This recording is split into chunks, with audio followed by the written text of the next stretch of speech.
I'm convinced of this, a poster at one point that said, "The greatest actresses of our generation," listed all those names you said, and then in there was Hugh Dancy, Patrick Wilson. It's like they're just like, there's not enough to warrant actor, you know. And if anybody ever sees that poster and wants to get me the greatest gift of my life, please just pick it up and send it along.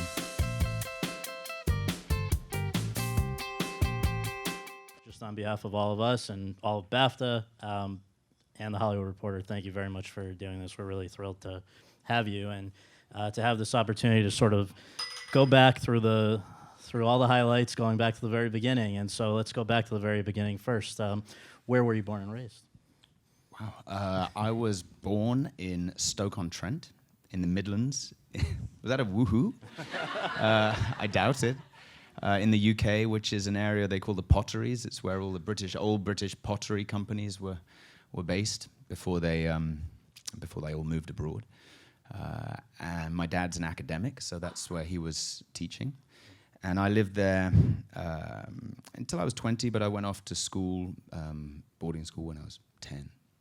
And growing up, was the theater or films and television, were they a big part of your life or not much? I'd love to say yes. It would be so much easier. I guess just there in the background for all of us. But I didn't grow up sitting in front of a TV screen. I remember going to E.T. and kind of being hysterical and having to be carried out.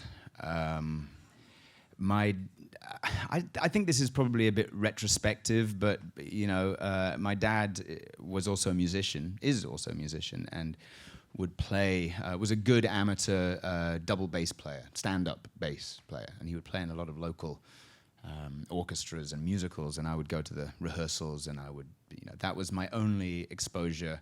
If I was going to sit down and kind of deceitfully write my memoirs, I'd say that's when it got me. But it's not true. That happened later. And kind of sounds to me from what I've read that the moment where it did first happen, you were off at boarding school, right? Yeah, I was 13. I was at school. I have no relatives that are actors. I do now. I didn't then. And I hadn't really considered it as an option in my life.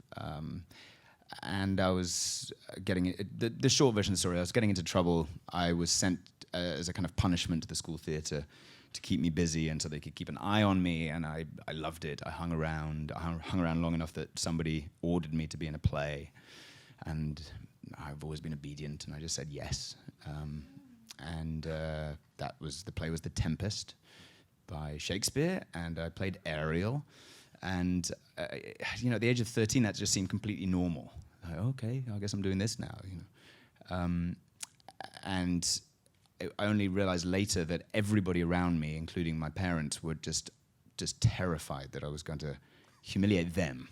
It wasn't about me, you know. And it didn't. You know, it went all right. And somewhere along the line, I'd figured out. I didn't figure out, but somewhere it had sunk in. You know. And that's basically what I spent the rest of my time at school doing. And so you go off to university, and while you were there, was there an opportunity to keep this up, or was it only afterwards that you picked it up? No, I went to university with as I said, I come from a kind of academic family. It was, I guess, just built in, my own decision, but that I wanted to go and study something else rather than go straight into drama school, which would be a more traditional route, certainly in the UK. And so I read English, and my intention by the time I was 17, 18, I knew I wanted to somehow after that find my way into acting. What I didn't know was how ridiculously unlikely that was without going through the normal route, which is designed, among other things, to provide you with a showcase at the end and, you know, the introduction to agents. I blindly went down a path that I wouldn't recommend to anybody else. And it worked out okay. And so, yeah, I mean, and pretty quickly after school ended, right? I mean, so you get out of Oxford, moved to London. Yeah, it didn't seem quick at the time. No, I'm sure not. I'm sure not. But it was. I left university. I was, you know, stumbling around London, sometimes literally, and at the time I was working in a bar. I mean, it's really a classic again, unlikely story. I was working in a bar in London, and I overheard the conversation between two people that had come in separately and realized that they were both in the business. It turns out one of them was an agent for William Morris, which had just opened its offices in London for the first time, and I just did what you can do as a barman, which is rudely insert yourself into someone's conversation, and it was going great. And by the end of but after 5 minutes, it really was appearing that she was showing some interest in me as the young guy. It was like, probably a good story from an agent's point of view as well, and I could just see the light at the end of the tunnel, and my boss at the time shouted down the stairs like, "Hugh, we need 2 cappuccinos," and I did that, and then she'd gone. Like it obviously meant less to her than me, unsurprisingly, and so I collared the guy who, as it turns out, was a producer, and I said, somewhat disingenuously, I just love some advice, because I really didn't want any advice. I wanted much more practical assistance, and thank God, kindly he put me in touch with a couple of casting directors, who I then kind of pursued somewhat aggressively, and who saw me.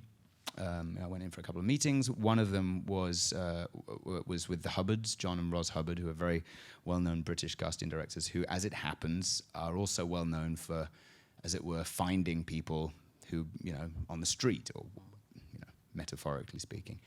So I went in to see them that same day, and the next day they sent me around a few British agents, and that's how I got my intro into the business.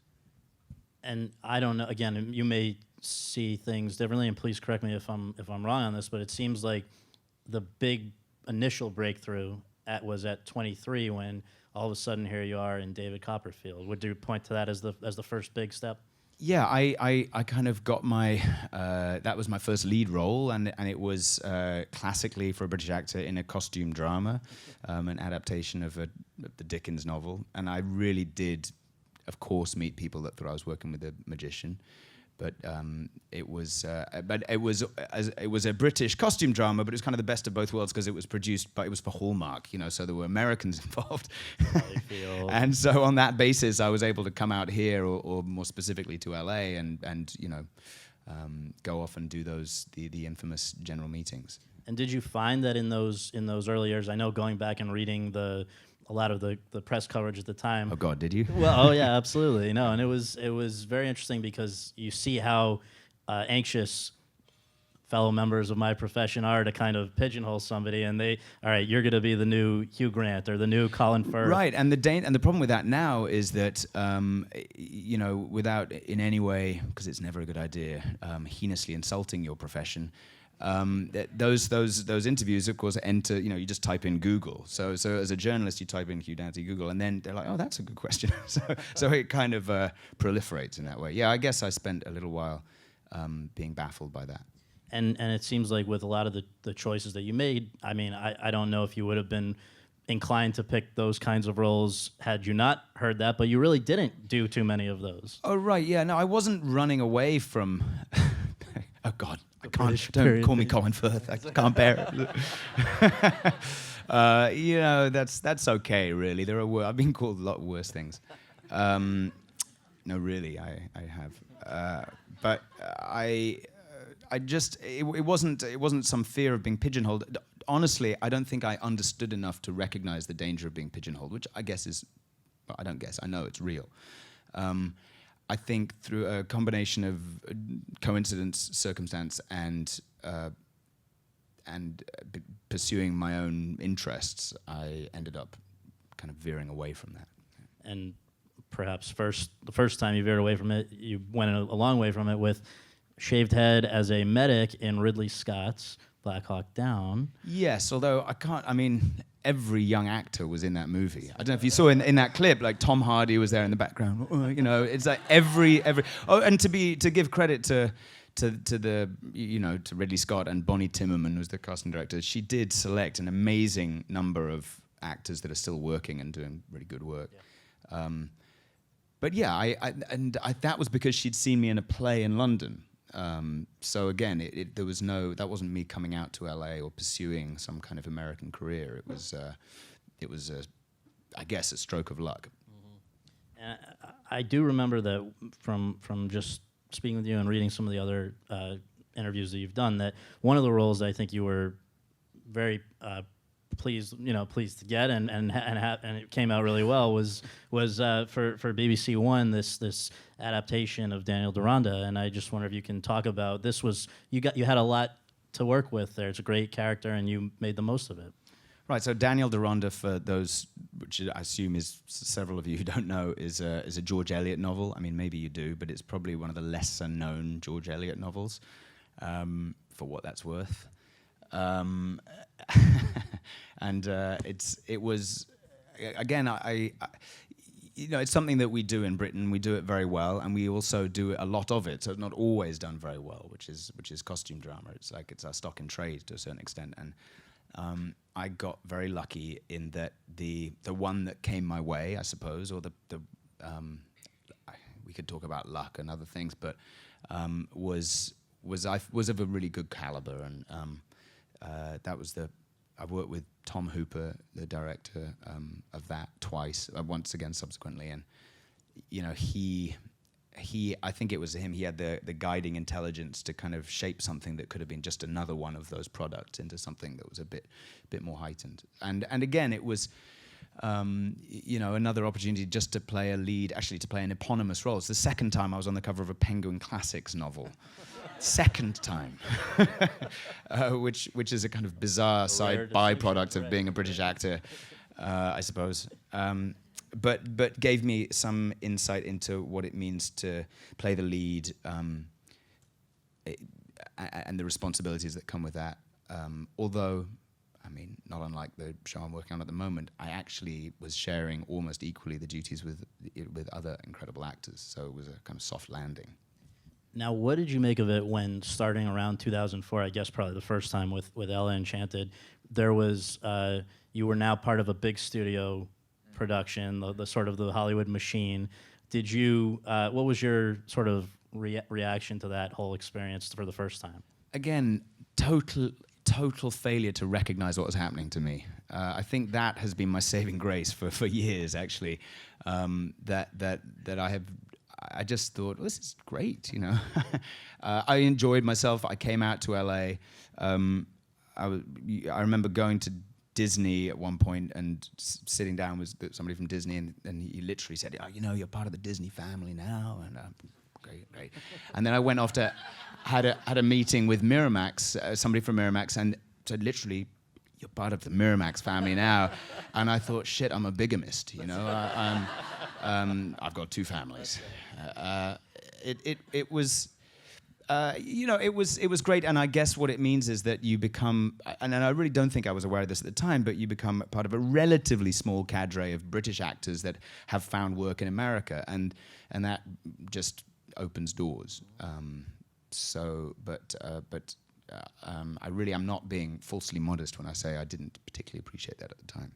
And having done it a few times since with something like King Arthur or Confessions of a Shopaholic afterwards, it's a very different, just logistically for an actor, right? A very different kind of experience working on a movie that costs tens of millions of dollars and then say Adam, which we'll talk about, right? I mean, it's a totally right. I remember when we made Adam just later. Our location was in a church somewhere downtown Manhattan, and I had a little screen that I could go behind to change. And I was there. I was really tired at lunch, and I was lying there, and I had manufactured a thing which was a band around my head, and I had a sock stuffed under each side of my ears.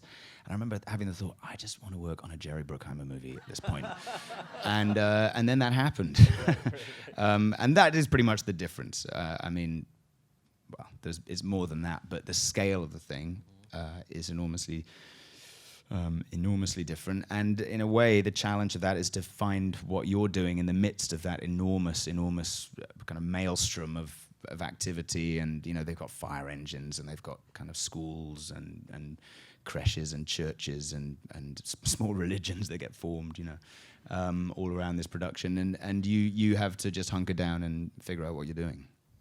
you mentioned that there was a second time you worked with Tom Hooper, and that was with Elizabeth I. And I just wonder if you can, I mean, to work with Helen Mirren and all of these top of the line sort of basically royalty of British acting, and on a series that was also very well received. And Tom obviously has since gone on to be more appreciated than maybe he was at the time. But you know, what do you remember of that experience?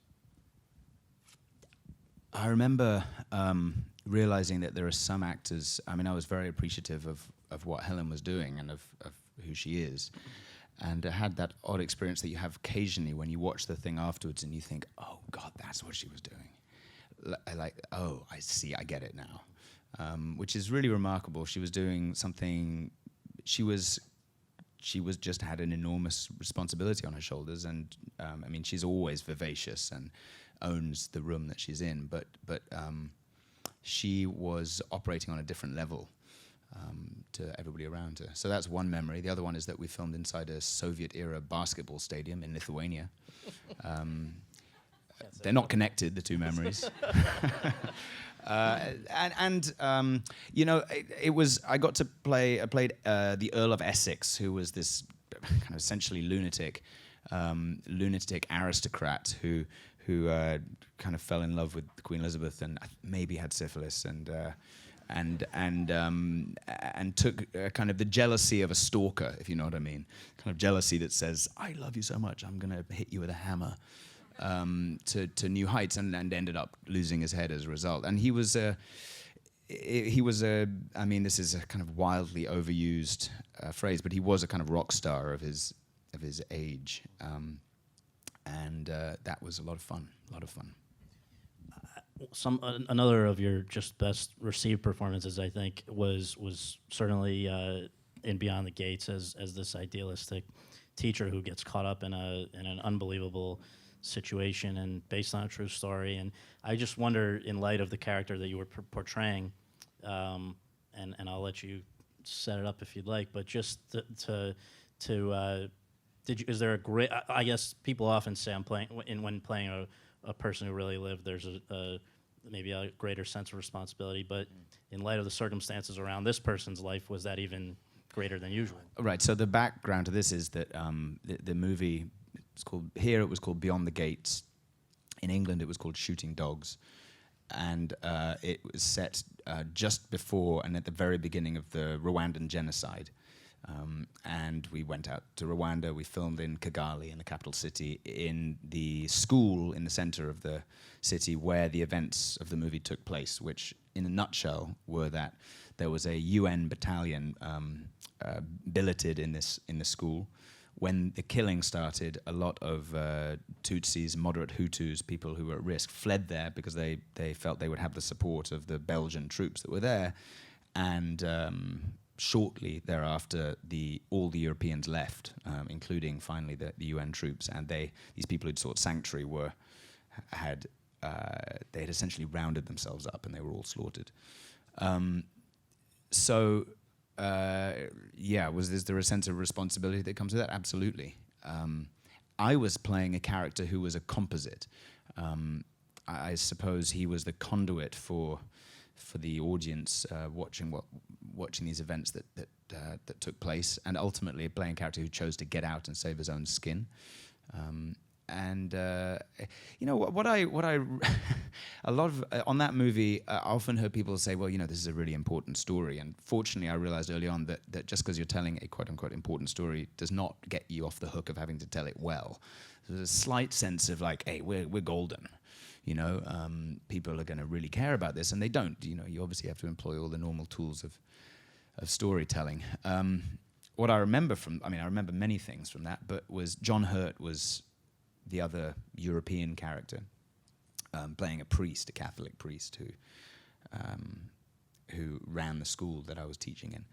And I remember talking to him once, and I guess asking him about his favorite roles, and he said, you know, that as the ones that you love and that you hold dear are often the ones that nobody else has heard of and haven't seen, and that has become true of Shooting Dogs. You know, it's not a big movie by any standard, really, but but was an incredible experience to have, and also an incredible movie, I think, directed by Michael Caton Jones, who has an illustrious and kind of very broad career. He's made huge action movies. He's made brilliant smaller films.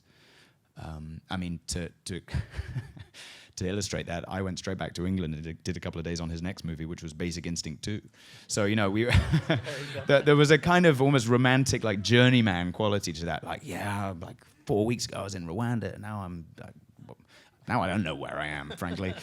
But it was a great, completely contained experience with a very with a story that had the shape of a horror movie. And I don't mean to say that flippantly. I mean that it was involved real horror, and the reason it was successful is that the structure of the piece keeps that on the outskirts of the environment that the school, but also the outskirts of the storytelling, and it's as a result, it's quite devastating.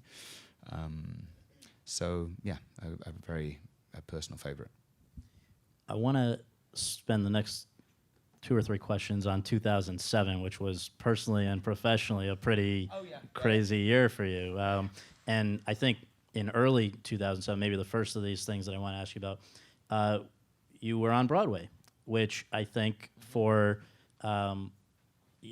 that's for a lot of people, I think, in the acting community, that's sort of as good as it gets. Was that your sense with Journey's End when you to get the chance to do that? Right. So a bit of context for that. I was able to kind of leapfrog on top of a production in England, which had been really successful in the most unlikely way. Had run for, I think, a couple of years. A First World War play called Journey's End, and this production had struck a chord enough that it was transferred to Broadway, and I just kind of jumped into the middle of it. You know, I didn't have to do all the work to get there. It was a great experience. I was acting with, I think, 10 other actors, all American, all playing British soldiers in the trenches, which taught me that anytime anybody says, all these British actors do great American accents and it doesn't work the other way around, well, I can tell you from personal experience that's not true. They were brilliant, and that had me in New York for 5 months, and I haven't really left. And we'll get in a moment to the next for the more explanation of that. But first, with another big movie that I thought was terrific, and maybe one of the first times that I had seen your work in a theater was Jane Austen Book Club, which I thought I know that has to this day and probably forever a real cult following beyond people who saw it when it was initially released, and a really terrific cast and a big ensemble cast. And I just wonder, in what sort of stands out to you the most about that one? Well, I was playing a character. I was in a pretty happy spot in my life at the time, and I was playing a character called Grig, who is a kind of a self-identifying nerd in a way. And I remember not long after that, I was at a friend's wedding, and the sister of the bride made a speech about her, and she said, I learned from my sister that really the definition of nerd is just another word for enthusiast. And I was kind of feeling that way at the time. I was feeling enthusiastic and excited, and I was and maybe nerdy, and that character really resonated for me. It's a comedy. I got to kind of play around with the support and safety of being surrounded by really, really good actors. But I loved playing somebody who, and this is not necessarily true in general for me, but playing somebody who was absolutely sure about who he was, and he just kind of waited for everybody else to catch up. It was very nice.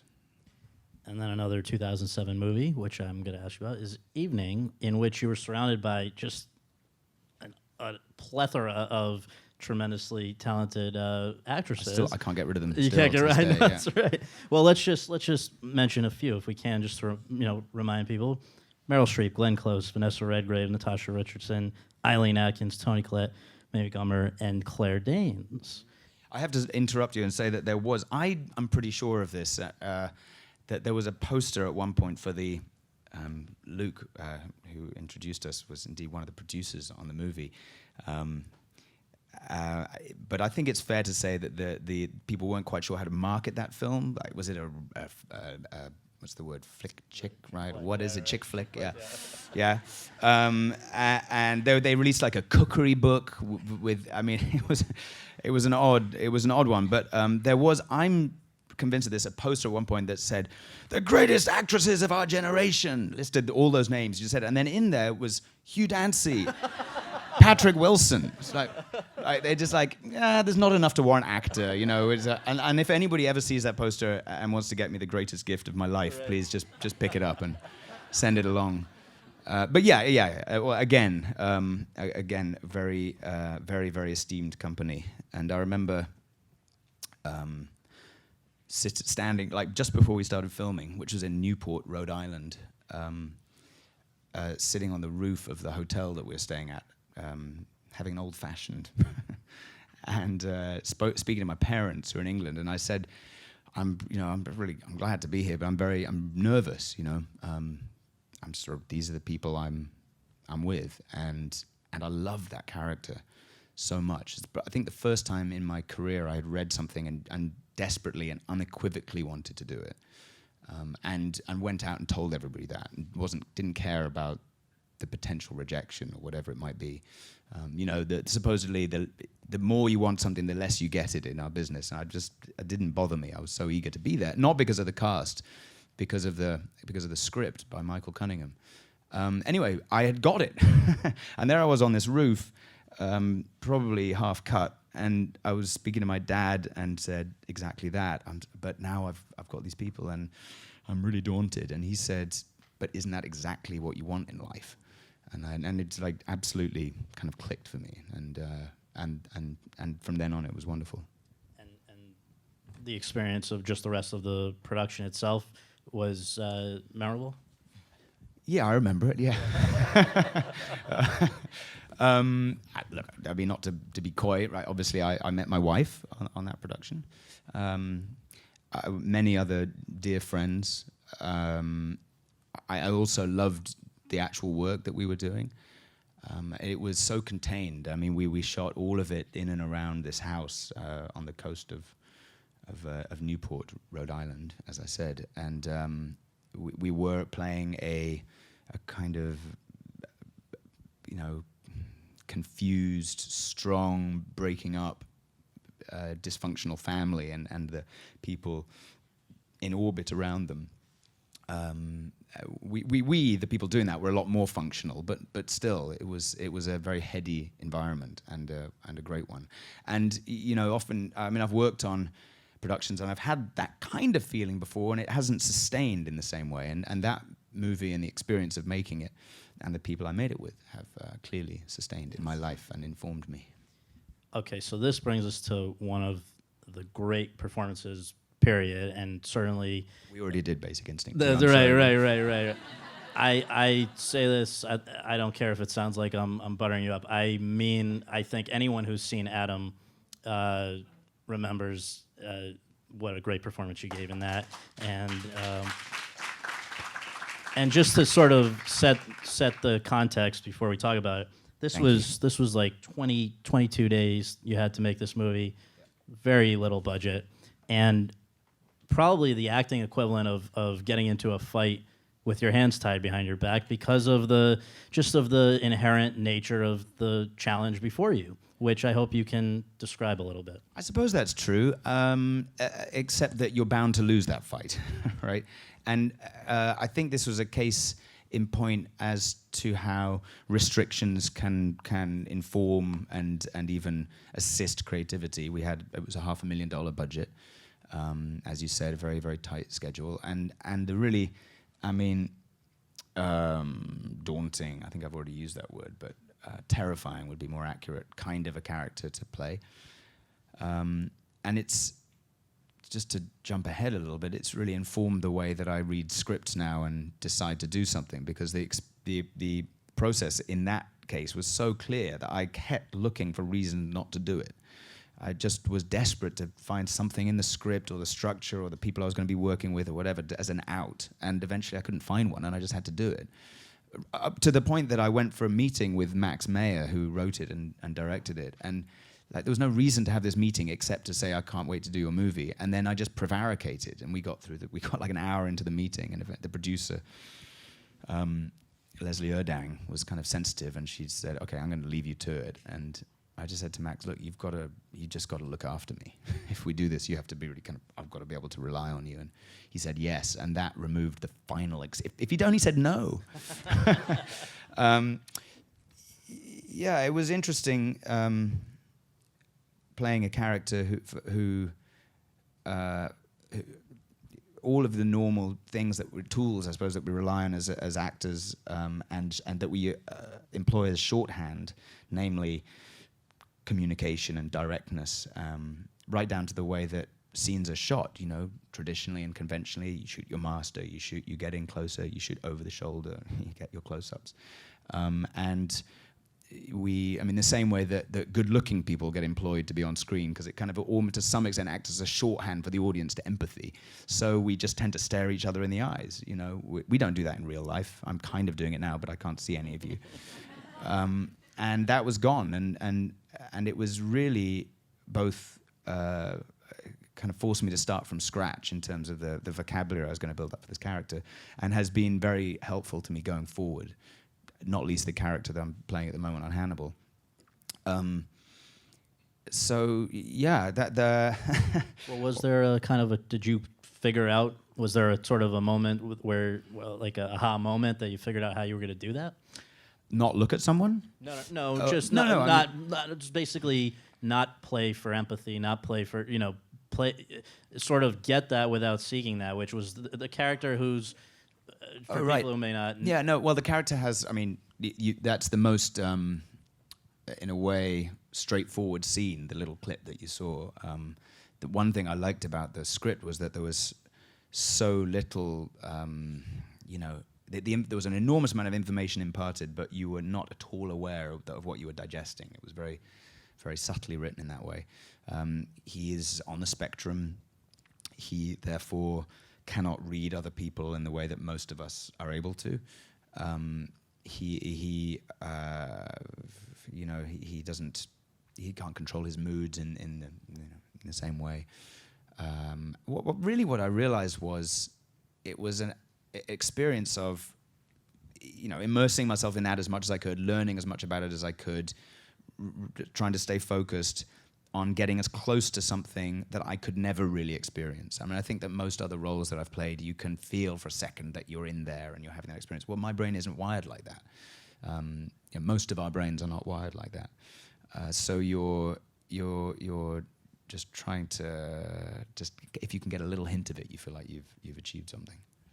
And I gather that you'd met with certain people who had Asperger's prior to making it, but afterwards, I wonder, it seems like there was a lot of interesting feedback, because for a lot of people it was who either have Asperger's or who are loved or are the loved one of somebody who has Asperger's. It was a very almost cathartic thing to be able to see your movie, wasn't it? We kind of, for whatever reason, that movie came out just at a kind of tipping point when the notion of the spectrum. I think if you say to almost anybody nowadays, so-and-so's on the spectrum, they know what you're talking about.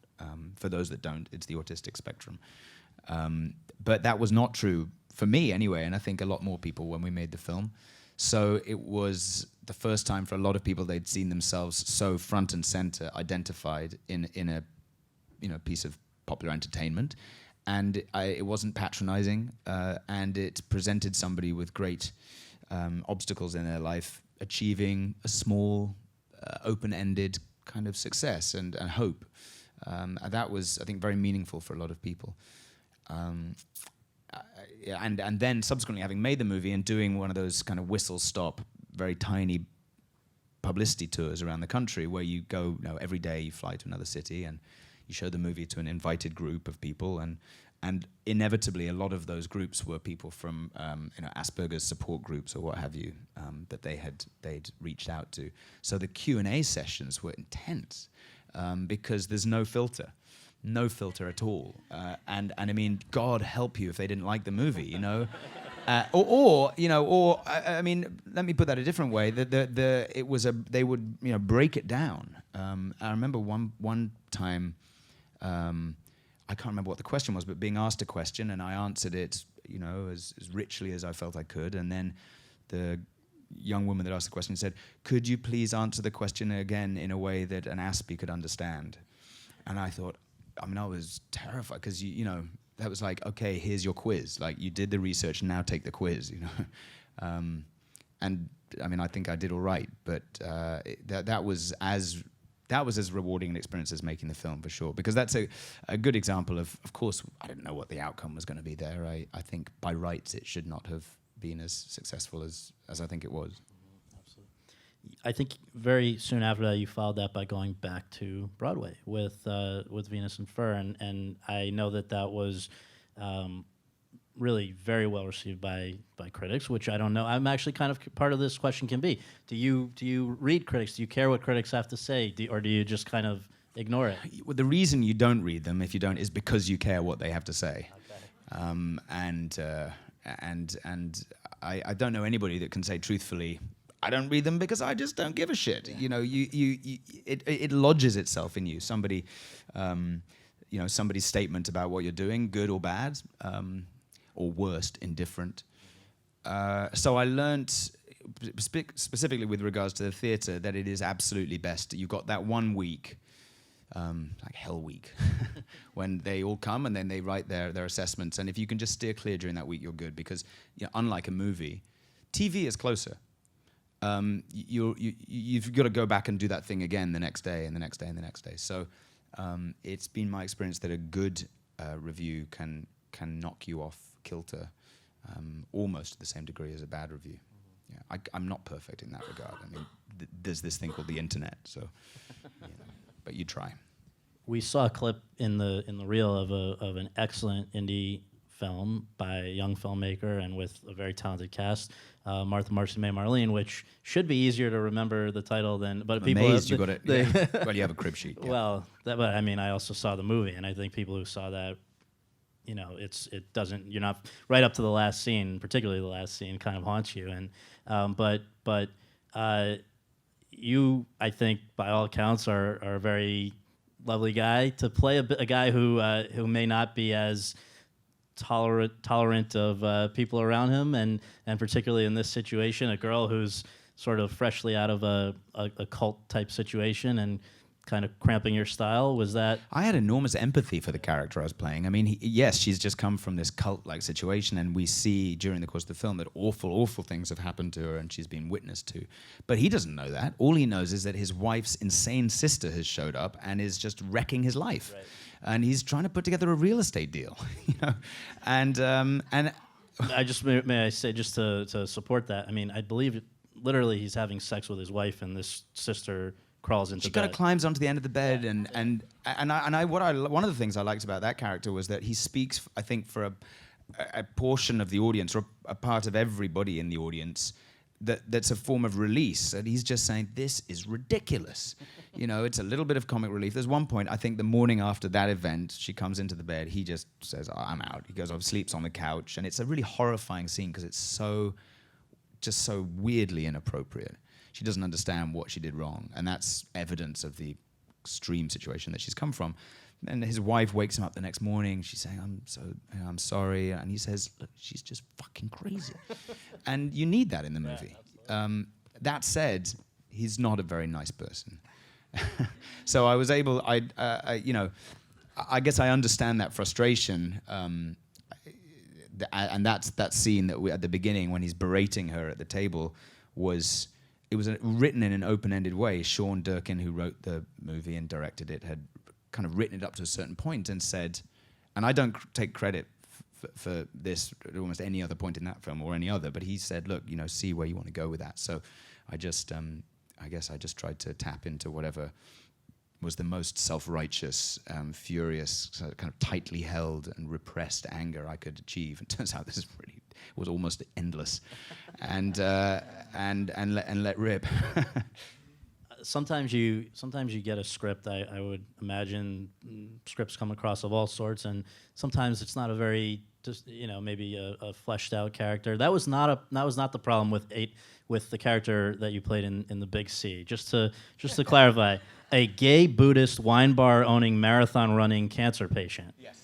If you can we find any more? Can we add a little more? Yeah, right. I spoke to a friend of mine in London who's a director, and I was telling her this. I signed on for this job, and I mean, this could go terribly wrong. And I gave her that list, and she said, "Well, somebody out there has a healthy respect for your range." And okay.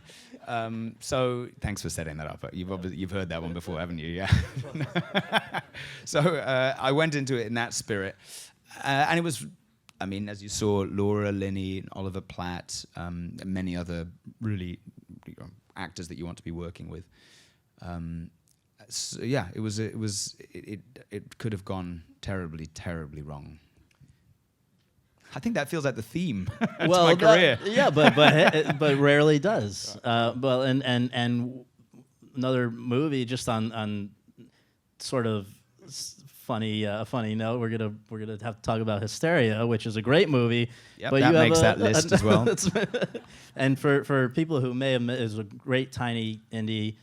Hugh, Maggie Gyllenhaal, and a period piece of an unusual variety, I would say. Yes. It's about the invention of the vibrator, so yes.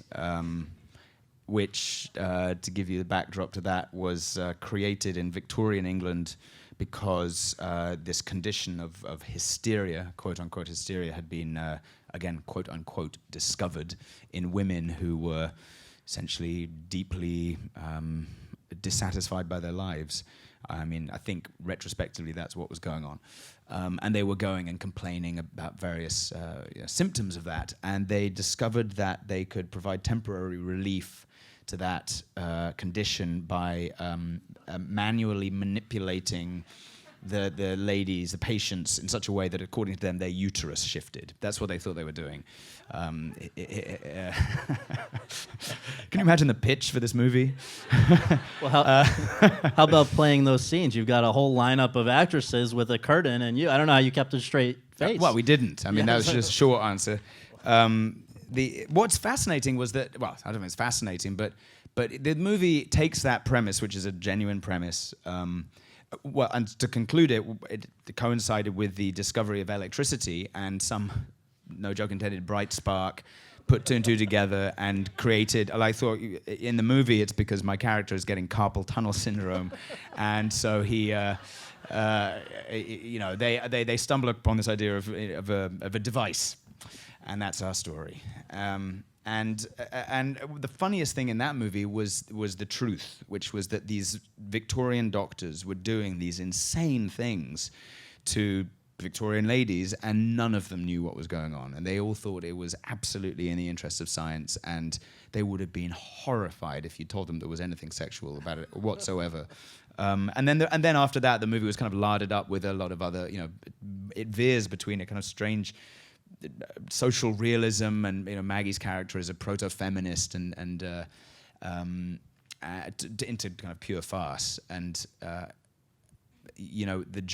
my job in a way was to reconcile those two ends of that spectrum, and I felt like I did a good enough job. I mean, I'm not trying to be falsely modest. It was at times like a real, it felt like a stretch, but it kind of worked out. I feel so British.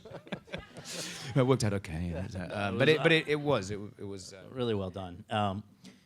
Now for a few questions, I just want to ask you about, of course, Hannibal, which is I think in terms of a commitment, probably unlike anything you'd maybe done before. It's a TV show. You sign yourself away for 7 years. So yeah, I mean, not that you'll go that long, but that's the possibility. And I wonder, when you first of all, how did it first kind of come to you? Because I know it did before anybody, and the rest of the cast, and then when you had this sort of thought to, when you had to ponder, am I going to do this? What were the considerations? The considerations were to a great degree practical. For our family, But putting them aside, that's to do with the nature of the commitment, and there were things that made that practical, like for the fact that it's a network show, but only 13 episodes, an hour long, as opposed to the classic network model, and so on. And the fact that they wanted to attempt that was interesting in itself, but that's all kind of boring. What was appealing about it was the script that Brian Fuller had written, and that in half an hour of conversation with him, he made it kind of transparently clear why you would want to reapproach that franchise and those characters, and that have been so kind of fully realized on screen before, and gave me a reason to think that if we did go on for that long, for 7 years, or how long it would be, that I would be not bored. Really, that's the truth. And to go toe-to-toe on a daily basis with Mads Mikkelsen. This is a formidable actor as well. And in fact, you guys had worked together years before, right? Yeah, we were fearsome warriors in ancient Britain in King Arthur, a movie that mainly involved riding around on horseback and killing woads. And as out of that experience, I came away a huge appreciation for Maz and then subsequently followed his career, liked him very much. But you're right to say that when I signed up for Hannibal, he wasn't yet involved. During that first conversation with Brian, I guess I asked, like, who are you thinking of? And to this day, Brian occasionally claims that I put his name out there. I don't remember it that way, but I remember as soon as I heard his name as a possibility, I said, that's, for my money, that's what you have to do. Because I don't have to go into it. It's an incredible balancing act to get that role right, and so many pitfalls to avoid. And it's one of the great pleasures of my career, unquestionably, to sit opposite him and just find our way through these fantastic scenes that Brian writes for us. And is it, you referenced the fact that it's been, obviously there were the books, which sort of from which your character, in which he first appeared, then the films. Is there a great sort of, is there any intimidation factor in sort of going over material that has already been very well received in other formats? No, not at all, actually. Once I had understood the rationale, the kind of creative drive that Brian had, and once I read Red Dragon, which is the first novel that my character lives in, I realized that there was an enormous amount of mine in it. And truthfully, without dismissing in any way the movies, which are fantastic in their own right, but not a character that you can do justice to in the space of 2 hours or 3 hours even.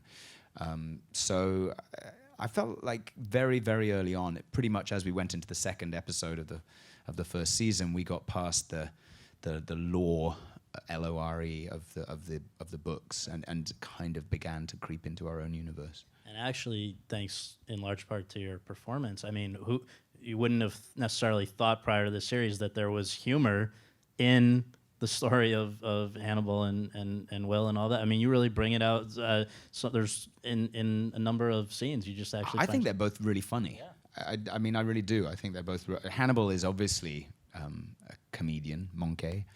And Will is also quite funny. It's just, as I've said before, he's just having a really unfunny moment in his life.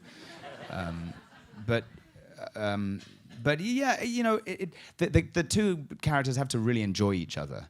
And one of the qualities that they have in their relationship is that they're like recognizing somebody almost for the first time, and it's like, oh, I get you, I mean, it's unfortunately for Will a terrible person to recognize, but that's who it is. There's a lot of comedy in Brian's writing, black humor, and you have to try and realize that as best you can because God knows we need it, every ounce we can get.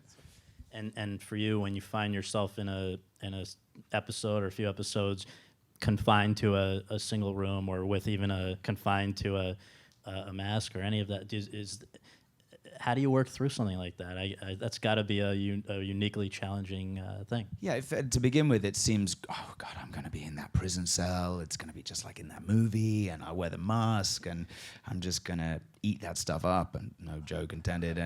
And after a day of doing it, you think, oh God, get me out of this prison cell, because you're confined to one location, so all of your scenes are shot back to back, of course. If they're really pressed for time, they shoot all of your stuff first.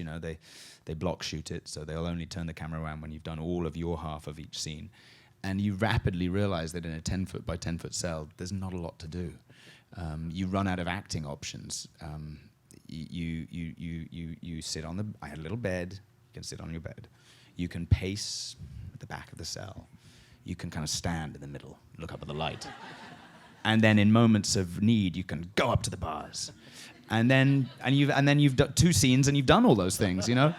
And that also, I mean, that in a way obviously colors whatever it is that you're trying to express as well. So you begin to feel a little underarmed. And I was wearing what I call my onesie. It's like just that, you don't even get to choose your jacket at the beginning of the day. So I was glad, I was lucky that Brian Fuller, created this inner life for the characters, so that, I mean, anybody who's seen the show knows he goes off into his kind of mind palace, and I go fishing and things. And it's a terrific show that's been well received by general public, by critics, by everybody. I kind of want to close by asking you, are you having fun with it, and are you able to sort of see beyond this to the next thing, or are you just you're gonna and are you able to sort of, I know it's a large time commitment, even you say 13 episodes, but it's a huge amount of your time. Can you still do films and theater or other things while this series is going, or is that going to have to wait till after? No, I mean, it obviously affords you the opportunity to do that or not do that, as the case may be, and it allows you to plan your life, your personal life a little better, albeit with a certain degree of chaos thrown in there. I don't think that I would want to play the same character exclusively for 7 years, particularly since just awful things happen to this guy again and again and again. But no, I'm very happy doing it. I still feel the way I did when I signed on, which was I'm eager to know what's going to happen when we come back next season, which thankfully we are. And beyond that, I have some sense, unformed sense of what Brian's intentions are. So it gives you the it gives you the illusion as an actor that you have a regular job of sorts, because you know where you're going to be, and that's a luxury. Well, it's so fun watching your movies and speaking with you, and I, on behalf of everybody, really appreciate you making the time for this. Thank you. So Thank you for coming out. So stay in your seats, Sherman. Stay in your seats. Sit. Sit. Sit. We have time for 2 questions. Not 1, but 2, not 3, but 2. There you go. Joel Schumacher, ladies and gentlemen. Hi, Joel. Would you talk about pride? Mm-hmm. You and Ben and Yeah, and Andrea Riceborough. Yeah. So the Pride was a play that I did off Broadway at the Lucille Lortel Theatre about, I'm going to say, 4 years ago, which was a wonderful play by a British playwright called Alexi K. Campbell, that Joel came to see. Pride, the Pride refers to gay pride. Myself, Ben Whishaw, and Andrea Riceborough played 3. Well, in a sense, we each played 2 characters, but they were divided between 1959, and I think that's right, and 2009. They're not the same people, but what it attempted to paint was a picture of the kind of afterlife that runs through I suppose, some gay relationships as a result of what they were living through 50 years ago, the type of repression, the type of the forced secrecy and so on. And it was a solid piece of writing and an incredible theatrical workout, and an actual workout, because I had to rape Ben every night. Not to be flippant, but I mean it was simultaneously uplifting in a way that was earned, because the portrayal of the circumstances of a man, in this case living in 1959, who's entirely like way beyond the point of living in the closet, who doesn't even know that he's in the closet, and the self-hatred and dishonesty involved in that was that's the stuff that you want as an actor. I'm glad you mentioned it because it was a wonderful experience. Well done, Joshua Macker. Last question. There are cocktails waiting for you outside. Come on, where's the question? Anyone? What cocktails do you have? Yes. We have a fancy dancy. It's Cointreau. So sorry I asked. Yeah, exactly. You reproduce so. There we go. Yes, please. Have there been any roles that you turned down that you wish you would have taken? Oh, good question. That's a really good question. I don't think so. I used to console myself sometimes by counting up the money that I hadn't made, if that makes sense. Never got very far, but still. No, I mean, there's certainly been things that, I talked about Evening and really wanting to play that character, and there have been other parts that I felt, and probably not as strongly about as that I really wanted, and felt I could have done something good with, and that I didn't get to do. And in fact, with Evening, I auditioned twice because there was another director who then, let's just say that he moved on to other things, and I did that audition with the same burning sense of I've got to play this part, and he didn't want me. The word came back, not quirky enough. Maybe, but thank God I had the chance to go back to that, and I remember, the second time we came back with our director was Lajos Koltai, ultimately directed that movie, and I did, I remember saying to him at the end, like, I want this, I really, I want to do this so badly, and I kind of thought, like, this has been taken away from me once, what the hell, like, lay it on the line, and there have been other, but this is not an answer to your question. There have been others I've felt that way, and it hasn't happened, and what can you do? You just drown your sorrows, move on. And on that, in all seriousness, I've kind of grown up with this face, and it's been in the industry for 10 years, and now it's getting on these hottie lists. I just kind of go, what? It doesn't make any sense, because I was nowhere near the 1,000th hottest face when I started out. So I know a lot of it's projection, which is kind of flattering about the work, I suppose.